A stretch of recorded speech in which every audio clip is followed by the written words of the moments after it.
All right, everyone. Well, welcome in. Good to see everybody. Go ahead and get ready to roll here today. Got a couple things to talk about today. The topic is continuing on with that which we've talked about last week, and that is preparing umpires for the upcoming season. Last week we would have spent a lot of time talking about the mental and physical part of preparing for the season, and then today we'll talk a little bit about building our program. And many of you guys are in positions of leadership within your programs, within your districts, or maybe even within a region. I just want to give us some ideas and an opportunity to reflect upon that which we are doing, that which we've experienced, and then really kind of make a list and be thoughtful about how exactly we have seen programs structured, and then ultimately be able to advise our own programs as to how exactly to help build a program and things like that. So building a program is our focal point here today. I'll probably save the pandemic side, the pandemic context for next week, and we'll talk about how to navigate all this through a pandemic more so next week. But today, really focus on building a program really in three different areas: a culture, the idea of recruiting, and then obviously retention of umpires.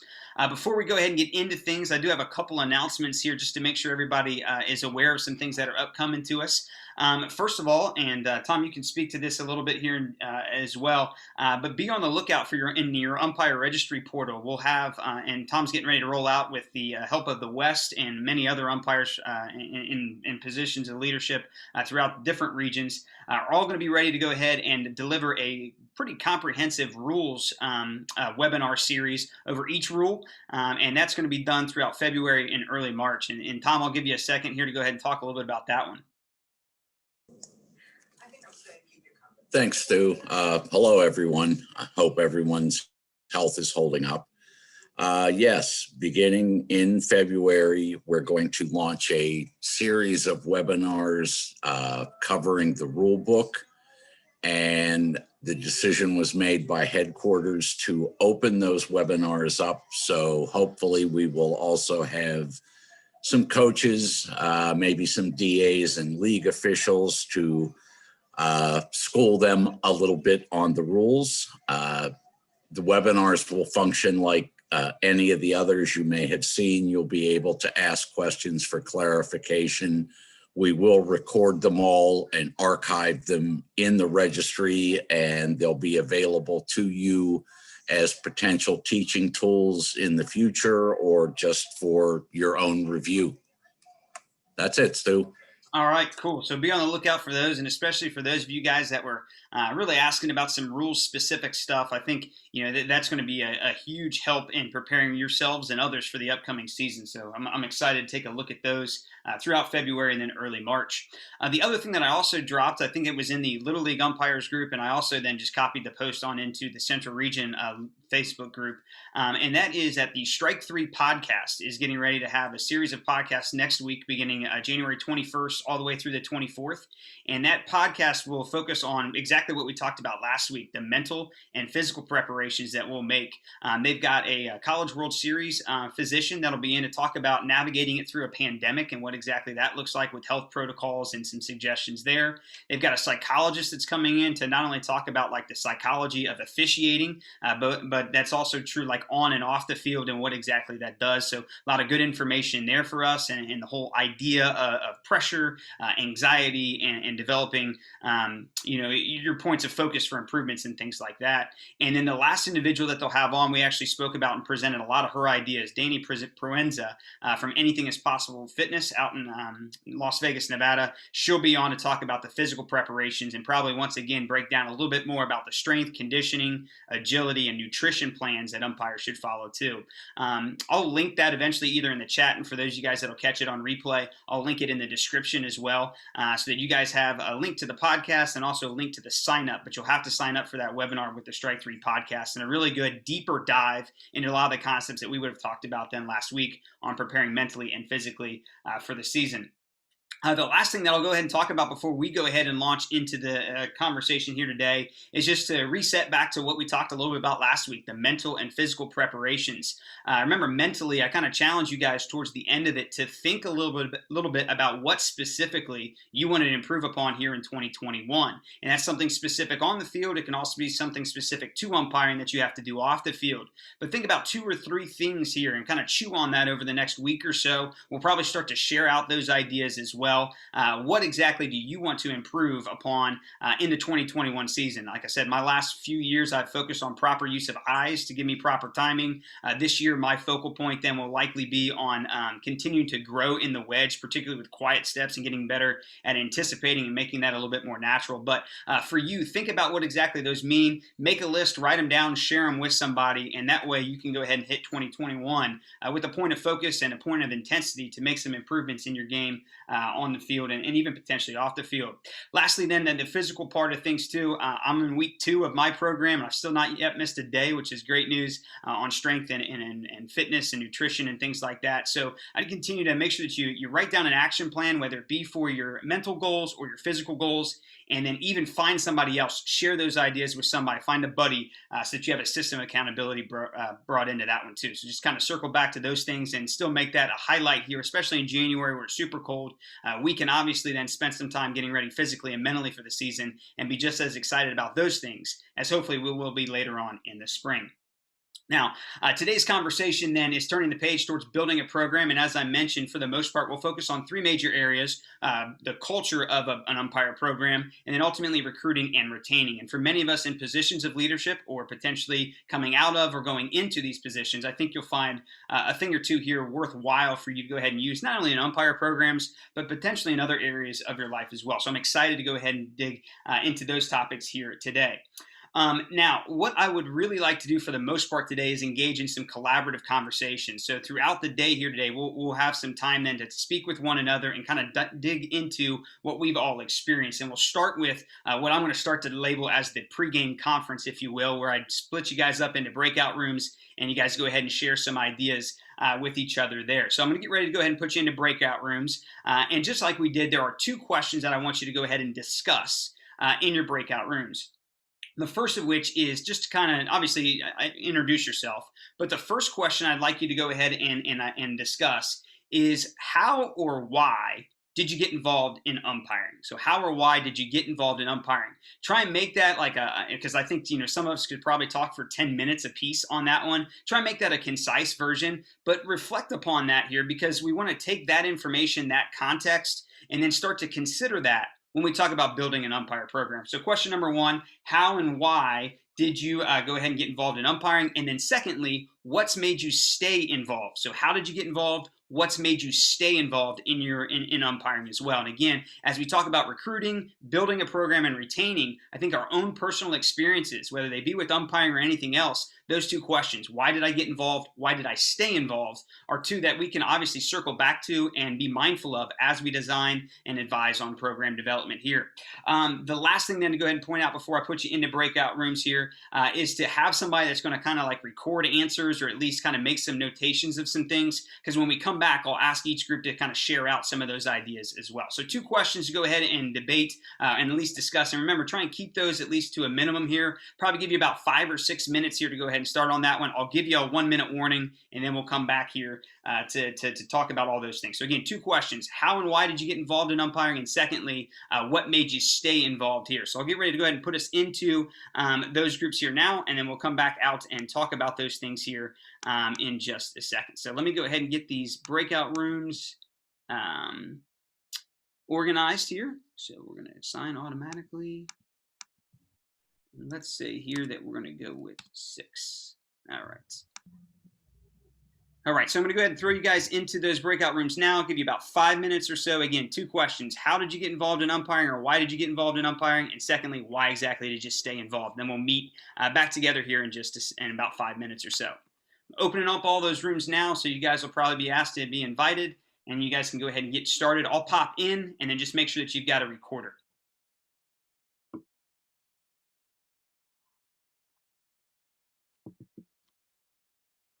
All right.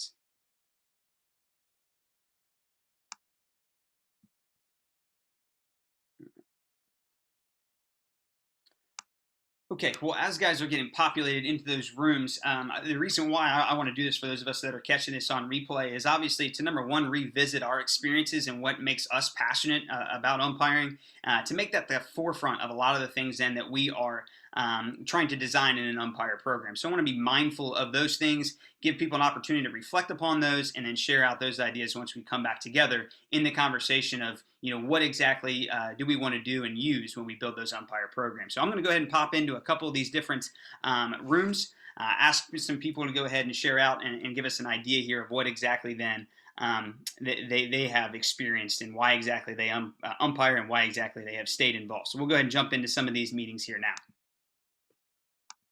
That's neither here nor there. We got to talk about umpiring. Yeah, we do. Who wants to go first? I'll go and get started. Why did I get involved? Frankly, a friend of mine who was in charge of trying to recruit some umpires asked me if I'd do it. And I was dumb enough to say yes. And what made me stay involved was the people that I was doing it with. And I just, you grow to love the game of baseball the more you do it. I did take a 10-year hiatus at one point, 9 or 10 years, which that was primarily because work changed and suddenly my time constraints got a little more difficult and didn't get as much support as we had been used to getting from our league and from our district administrator. When those things changed, I came back into it because I realized how much I was missing doing it. Where are you from, Jeff? Taiwan originally. Okay. I'm from Michigan District 10. Looking at the hand, this is how we show you where you are in Michigan. Unlike those people in Ohio. The 3 northern counties at the tip of the Lower Peninsula are District 13, and I'm 10,000 square miles across. I think I grew up in your district. I grew up in Manistee. Okay, okay, so you know the district then. Yeah. Yeah, I'm right here. We didn't have Little League in my town then, but yeah. Okay. I'm on District 2. Good weather down here. I hate to brag, 75 and sunny. But our season starts next week. So this is awesome. But I got started when I was 14 years old. My father was a president of our local Little League and needed some umpires on a senior game. And being a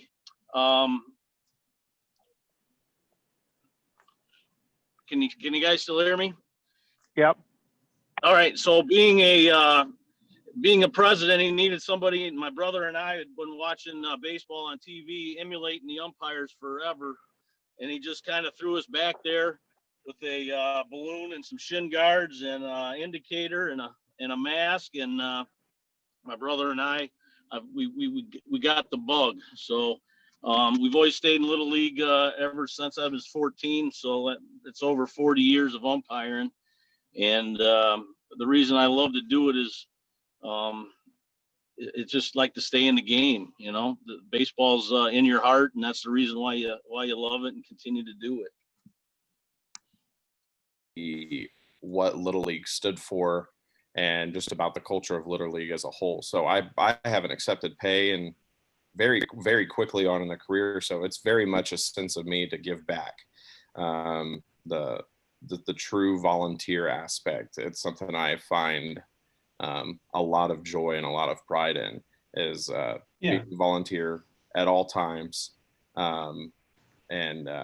And just honestly doing it for the kids, doing it for the local leagues. How we do it in District 6 in Indiana is a little bit different. And we're able to give back to all of the leagues, not necessarily just one. So I think it's, I find a lot of joy in that. Yeah, one of the reasons, oh, go ahead, Rex, I'm sorry. And with me, me being in the military, wherever I was stationed, I always found a league. If it was overseas, I found a league. If I wasn't in California, I found a league. Mm-hmm.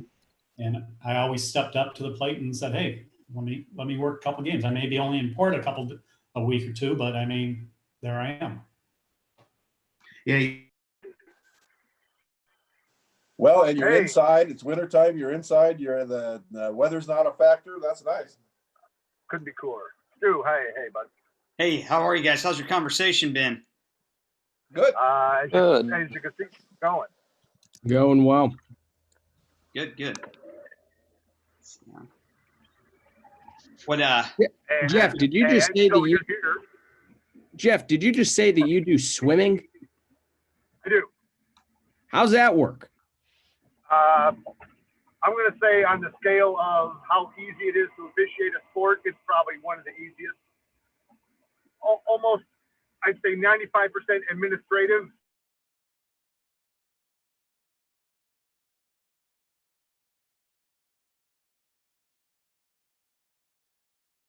Okay, we're going to go ahead and get ready to come back to the breakout rooms here now. So I didn't realize I was muted here. So we'll come back from the breakout rooms. Everybody will share some of those ideas and get us started here back with those. So I'm going to go ahead and end the breakout rooms now, and that'll get everybody then repopulated back in here so we can kind of hear exactly why people kind of have gotten involved in Little League and why they have stayed involved.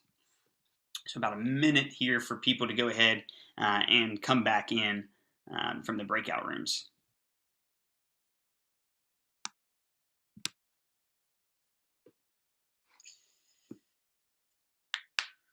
Alrighty. See everybody starting to pop back in, which is a good thing to see from everybody. And as everybody's coming back in, obviously the conversation we had was focused on two major questions. Number one, why did you get involved in umpiring, or what made you get involved? Heard some great testimonies, and probably have heard a lot of similar answers. And then secondly, what's kept you involved? So what I want to do here now is very quickly, and kind of give you about 30 seconds per each group. So I'll just, call on a group of people here, and whoever's in that group, if you guys just want to step up, unmute yourself and kind of share, not necessarily what got you into umpiring, but just some of the common themes or some of the things that you guys talked about. So really all I'm looking for is just a summary here of what got you into umpiring, what's kept you into umpiring, so that we can be mindful of it as we design and build those programs. So the first group I'm going to come to was group one for me, and Eric, George, Sam, and Pete, you guys were in that one. So if any one of you guys wants to unmute and just kind of talk to us very quickly about what you guys talked about in your conversations, that'll work. Well, all four had unique reasons, but if you could summarize it into some basic ones, you had a personal connection with someone that pulled you in, or you had the opportunity to get involved into it. And once you get into it, those personal connections and just the love of the game in general seems to be what keeps you into it. Pete had mentioned the science of the game and getting to understand the rules and all the unique situations, and how you can particularly have a situation come up that you may never see again on a ball field. And anybody that's called 9, 10-year-olds knows that can happen every day. But those are some of the reasons we. Yeah, absolutely. Group two, I had Dave, Steve, Jeff, and Charlie in that group. If one of you guys wants to unmute and summarize real quickly what got you guys all into it and what's kept you in, very similar. Good job there, George.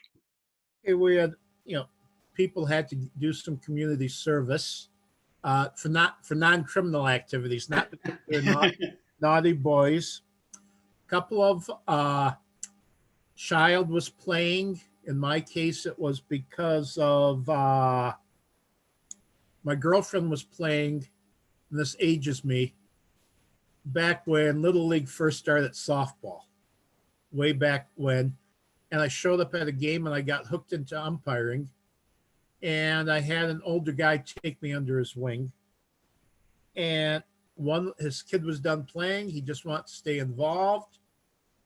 And part of it is it defines who we are, who our friends are.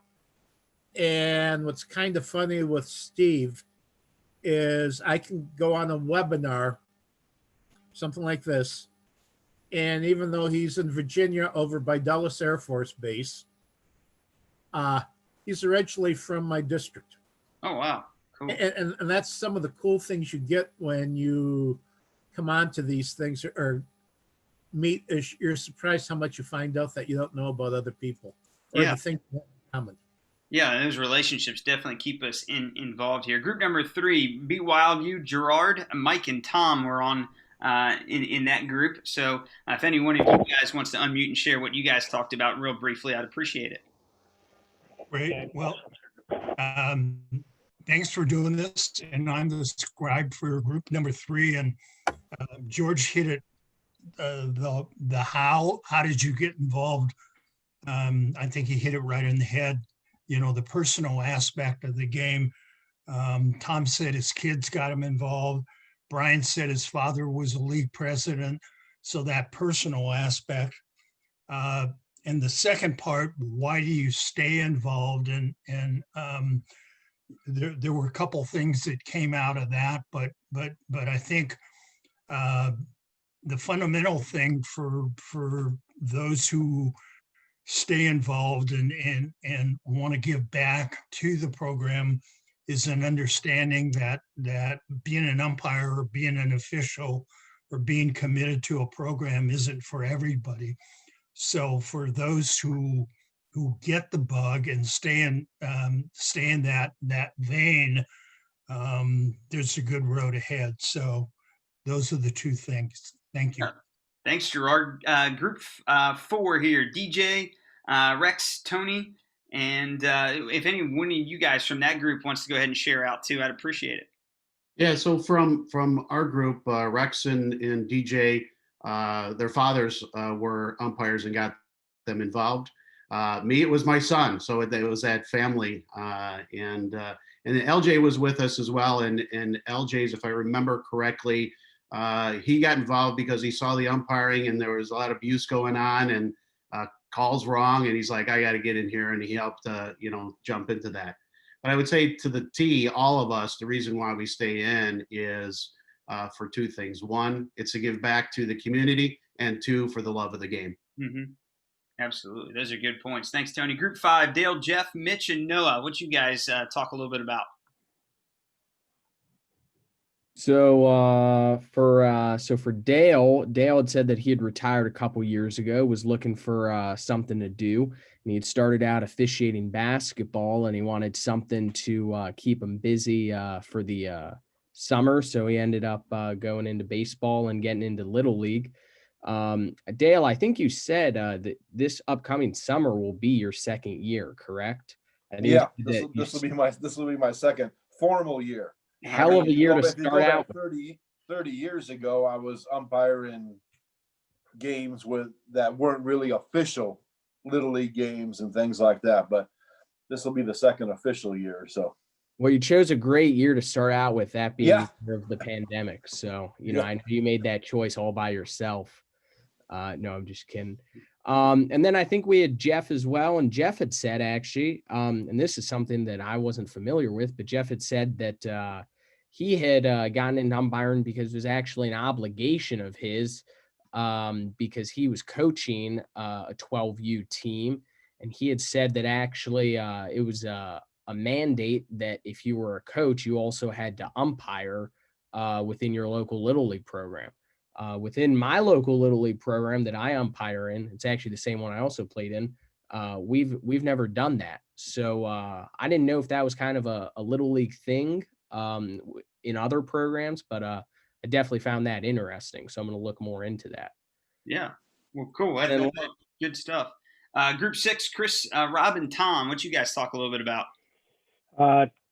Tom and Chris basically continued on after their kids got done playing and to stay involved in the game. Myself, my dad was a vice president of a local league, and when I stopped playing, he said, you need something to do, and they need umpires.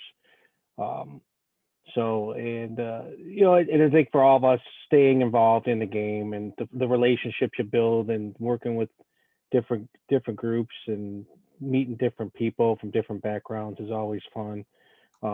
Personally, on my note, I stay involved just because I get to hang out with Sam at state tournaments and regional tournaments. Yeah, I believe it.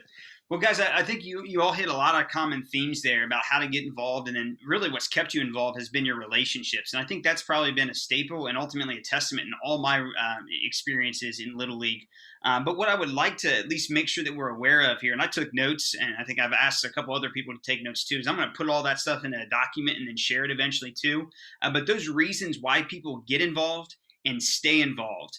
That's a great list for you to start with and think about building your program, about recruiting, and about retaining those umpires as well. So, as you kind of think about whether or not you're a local league UIC or a district UIC, understanding what has attracted many people to this avocation and what's kept them into it is paramount before you even start to think about beginning that program. Now, I just dropped in the chat a link, and if people want to take a look at that, that's fine. For those of us watching on replay, I'll put it in the description here too, and I'll go ahead and share on my screen here with you as well. But in preparation for today's meeting, what I did was I went ahead and tried to list everything that could come to mind for me about building a program. And I'm not going to insult your intelligence and read this to you here, but I want it to be used as a resource. And really, this isn't an end-all be-all type resource either. I want it to be used to expand upon in our conversation here as well. So, as we get ready to go ahead and go through this, I've kind of highlighted some of the things that in conversations with other people around the country that they have really kind of highlighted here as well. But I think one of the biggest things for us to kind of consider here is that number one, you got to get yourself right first. And you can't lead a program and you can't lead people if you don't have a vision, goals, an expectation, and a plan. That's what breeds trust in that position from like the board of directors and things like that. And then also then that's kind of what validates you as a leader as well from the people in which you lead. Secondly, a lot of people, and I've seen this time and time again, take the role of a UIC because they think that they can get the pick of the litter of games, and this will be the key to them getting to do the best games with the best teams and this, that, and the other. But realistically, that's not our purpose. Our purpose is to acquire and develop talent, and therefore that means here that we've got to create opportunities for those that we lead to grow. And if one of our goals as an umpire in chief is to take the pick of the litter, so to speak, of what's available, we're doing a huge disservice then to those that we lead. And if there is no opportunity for growth for people that we lead, they're probably going to go ahead and hop on out. So that's definitely one thing to think about. And then the other thing too, who is your trusted counsel? I think that's a big question as well. Realize that you're not alone. This may be your board of directors. It may also be people in other districts, maybe somebody on this phone call as well. But somebody to bounce those ideas off of as well. A couple other things there with recruiting and retaining ideas. I've got some things highlighted. Like you guys mentioned, it's people and relationships that both build and sustain a program. People and relationships that both build and sustain your program, and therefore we must invest in our people. Heard a lot of people talk about this volunteer-based program, that it's an avocation, and essentially volunteer means that we are donating our time in that which we can afford to give rather than being required to give that time. So respecting that time, I think, is a big thing there.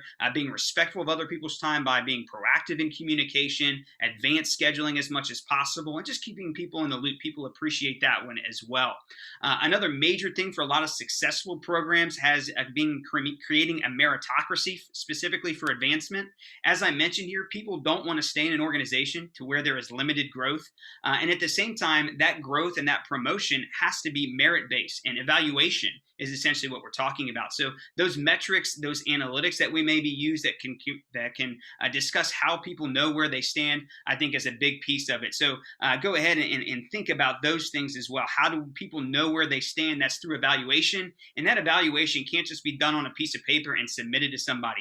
That's got to be a conversation, an individual conversation. And that, again, is how you build relationships with people, number one, and then how you sustain growth and really make then those relationships the forefront of that umpire program there. So again, I'm not going to go ahead and spend more time reading through these things and stuff like that. And there's a lot of stuff that we'll revisit next week when we start to talk about recruiting and things like that in a pandemic. But nonetheless, here, I just went through and highlighted a lot of the things that have been redundant themes in many of the conversations that I've had with other people who are in positions of leadership, either at the local or the district levels. And then here in the last part of that too, this resource too, I've got the 5 pillars of developing an umpire program, some things to keep in mind, and some strategies. So really kind of tying together some of those ideas that I have in the first page of this one, and with some specific strategies as to how to execute these at both the local and the district level. So culture, one of those pillars, and then the last 4 are all ours. And a lot of this comes from the West and their Train the Trainer clinic too. Recruit, retain, recognize, and reward. And if you think back to a lot of the programs, whether they be umpires, whether they be jobs or things like that, a lot of those successful programs and the ones that you enjoyed being a part of most likely did a lot of these things here. And I think that's important to think about and reflect upon before we even get to the keyboard and start typing up things or sending out emails or recruiting as well. So just wanted to give everybody a beginning platform of a resource to use. And then my goal here over the next week or two is to take some input from you, from the notes that I've had too, and then some of the things that you guys will share this week and next week, kind of continue to grow this document so that we all have then something to reference and something to use, whether we're trying to plan our own programs or trying to advise other people as well. So I think you'll find that one useful to go ahead and go through. And again, won't insult your intelligence in broadcasting through that as well.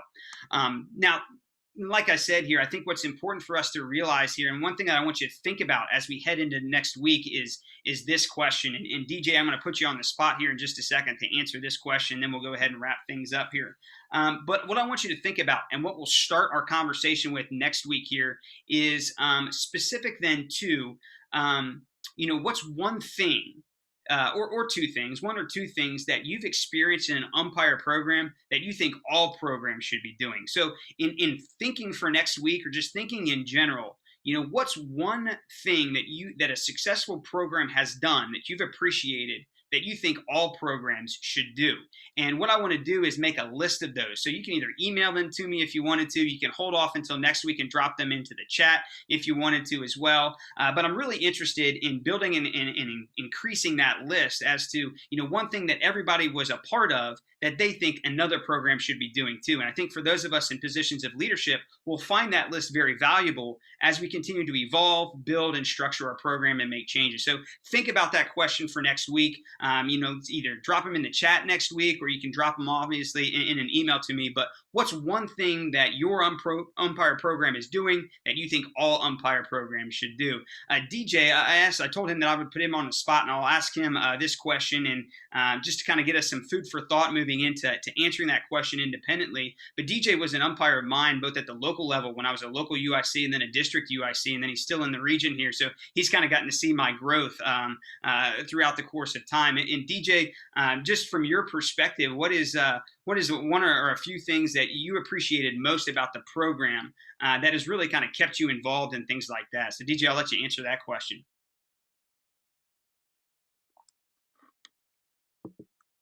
Oh, is DJ there? There we go. Sorry. Okay. I think a couple things stick out initially. One, I always know where I stood when it came to evaluations and feedback. So whether that's at the local level, getting constant evaluations on paper with feedback and things I needed to work on, trying to progress through the district levels and move up into achieving district staff, and then being held accountable, not even at district staff, I'm there. The expectation of almost perfection, we demand a high level of excellence. That expectation increased more. It wasn't, oh, you made it, now it's chill. But I always knew where I stood. And that's really important to me as far as being a goal-oriented person. And then the second thing that I'll highlight for me actually had nothing to do with the baseball field at all. Always after every district game, after any games, we would always go out to dinner. The whole crew would go out to dinner. And I think that breeded a culture of just togetherness, camaraderie, and that's those dinners are sometimes sticking to my head, and some of the experiences that we've had. And I see some guys nodding their heads like they like to. I see you, Sammy. You like to go eat. Sometimes those dinners and those adult pops after the game are sometimes a little bit better than the game itself. Because while we have the avocation and we want to be perfect on the field and do our very best, it still shows that we have a sense of togetherness. We are friends and just a good group of guys wanting to get together. So I think for me, being a goal-oriented person, knowing where I stood and having good, consistent feedback and evaluations. But the second thing to me was the off the field camaraderie. So those are two things that stick out for me. Yeah, I'll recap what DJ said, and then Tom, I'll ask you, Tom Rawlings, I'll ask you to kind of share your thoughts here on our conversation so far today. But Eric pointed out a couple things in the chat, and I just want to draw attention to them because there's some really good points there. And this is also incorporating DJ's idea here about knowing where he stood regarding evaluations. And those evaluations, and Eric said this, need to be as objective as possible, meaning then that we are making sure that what is being communicated is going to be an area for growth. And then secondly, that we specifically, and especially in position of leadership, take responsibility for the how. So essentially an evaluation, yes, can be a list of, hey, this is what needs to be worked upon. But the other part of that then too is this is how we're going to get there. And instead of trying to make a bunch of things a goal and to fix a bunch of things, really boil it down to ultimately what is going to spur growth in other areas too. So I think evaluation and communicating where you stand are two huge points. But at the same time, it's not just listing those for someone to look at. It's having that conversation and making sure that that person with whom you're evaluating knows the plan, knows the path that they have to do. And this is what I mean by not moving the goalposts in that document, that we're not consistently, moving the goalpost on somebody, the endpoint, the finish line for somebody, but they know exactly the path to get there. And they know that you, the evaluator, are going to be a part of that in helping them grow and develop in each step of the way. So great touch on there. And like he says, it's 90% useless if you just give them, this is what I do. But ultimately, yes, this is what you do. This is how we're going to improve upon it. And that is a huge thing to go ahead and touch base with. Tom, Mr. Rawlings, I'll come to you here. Just some thoughts here on building an umpire program and things that we've talked about here. And then I'll wrap things up. So the floor is all yours, Tom. Thank you. Yeah, first of all, good stuff. And Eric, I agree with your comments on evaluations that are next to useless. That's why, Stu was part of the group that began to revise Little League's evaluation into a standard form that we're hoping is taking personalities out of things and dealing with what can be analytically looked at and improved. And we're trying to push that tool and system down as far as possible, all the way to the local level, hopefully. On another matter, going back to what DJ said, and I see Sammy's on the conversation. In 2011, Sam and I had a chance to have several of those after game dinners and discussions, and absolutely correct. I think that's where you have an opportunity for growth that we certainly shouldn't just abandon. And finally, I've had the ability over the course of my years to get people involved almost accidentally in the local league tournaments and local district tournaments. Other umpires would show up to just watch. And if we had 4 guys there and 2 showed up to look, we would turn us into a 6-man crew and plug those guys in for perhaps what might have been their first tournament experience. So I think we have to look for opportunities, going back to Stu's point, to help people grow. When we least expect that opportunity is going to be there, it presents itself. So stay aware of those. Yeah, those are all great pieces. And like we've all shared, like it's the relationships that matter the most. And the working games part of it is a huge piece of the reward. And that's ideally why we all get involved into it. But what keeps us involved and what enables our programs to grow is the relationships that are forged. So continue to think about, when you work your program, what exactly do you do to help build those relationships as well, whether it be an evaluation and those conversations and outlining a path, kind of you in this together. But also then, what do you do off the field? It can be dinners. I know that oftentimes when I was a district UIC, I invited all my umpires over to my house right before the district tournament started. We had a cookout, reviewed mechanics and points of emphasis, and we invited our families to come to those as well. We'd set up cornhole and everything else. I've also seen programs that play wiffle ball, for example, at the park one Sunday afternoon as well. So think about ways then here that just allow you for those opportunities to, number one, push and continue to be be demanding and things like that as a leader, but secondly, also then foster that relationship piece too. So a lot of good things to think about. And again, that document is linked in the chat. I'll link it again when I send out the email, and I'll put it, like I said, into the description when I post the replay link. A couple things in closing. First of all, thank you for everyone, to everyone for their willingness to share some of those ideas and those concepts here as we think about building and maintaining our umpire programs. We'll meet same time, same place next week. Focus a little bit more on catching things up. Remember that one question that I posed. Number one, what is one thing that your program does that all programs should be doing? We'll start with that question. So be prepared for that one next week. And then we'll also then start to take a look then at how exactly building a program looks a little bit differently here amid the pandemic. Last minute reminders here for me. Remember the umpire registry, as Tom talked about, to get our mind right over the rules. That's coming up to us. So take a look at the umpire registry for registration. It's not out just yet. Probably will be out in the next couple weeks or so. But those are for each rules, those clinics then, those virtual clinics coming to us through Little League Baseball and through the umpire registry in February and in March. Don't forget about the Strike 3 podcast, January 21st through the 24th. You do have to register for that one. I'll include the link in the description and in the email that I send out as well. So that way you guys can get registered for a deeper dive into preparing mentally and physically for the season. And then, like I said, continue to prepare mentally and physically. Write down your plan, execute that plan, find a buddy then as well. Now, I'm going to wrap things up here, but I'll hold on for anybody that wants to continue the conversation just as we did last week. So I'll go ahead and wrap things up here now. Again, thanks to everyone for joining us. If you've got to leave, you can go ahead and do so. I'll go ahead and end the recording here in just a second as well and send everybody on their way. But guys, again, thanks for sharing. Hopefully we've given you some ideas to think about. Use that document to kind of think about some things as you build your program, and I will continue to work to expand upon that document with everybody else's ideas and shared here today and then again next week. I'll see everyone again next week, and then I'll hold on for questions and more discussion hereafter. I'm going to go ahead and stop the recording here now. But thanks again for joining us, and we'll see everybody next week.